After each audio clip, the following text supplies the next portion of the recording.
பேரன்பு கொண்ட தாய்மார்களே, பெருமைக்குரிய தமிழ் பெருமக்களே, என் ரத்தத்தின் ரத்தமான உடன்பிறப்புகளே, மக்கள் தீர்ப்பே மகேசன் தீர்ப்பு என்றார் அமரர் அண்ணா அவர்கள்.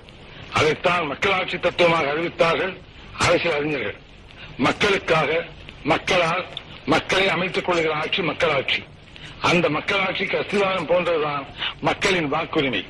அந்த வாக்குரிமையின் மீது எழுப்பப்படும் அற்புதமான மாளிகைதான் நல்ல அரசு. அந்த அரசு நடத்தும் ஆட்சிதான் மக்களாட்சி. அத்தகைய ஆட்சி நடத்தும் பொறுப்பில் அமர்கிறவர்கள் வல்லவர்களாக இருந்தால் மட்டும் போதாது, நல்லவர்களாகவும் இருக்க வேண்டும். நயம் மிக்கவர்களாக இருந்தால் மட்டும் போதாது, நாணயம் மிக்கவர்களாக இருக்க வேண்டும். நெஞ்சுரம் கொண்டவர்களாக இருந்தால் மட்டும் போதாது, அன்புள்ளம் கொண்டவர்களாகவும் இருக்க வேண்டும். மக்கள் மீது அதிகாரம் செலுத்துபவர்களாக மட்டும் அமையக்கூடாது, ஆதரவு காட்டுபவர்களாகவும் விளங்க வேண்டும். இப்படி மக்களின் பிரதிநிதிகளாக ஆட்சிக்கு வருபவர்கள், அரசில் இடம்பெறுபவர்கள் தூய்மையானவர்கள்.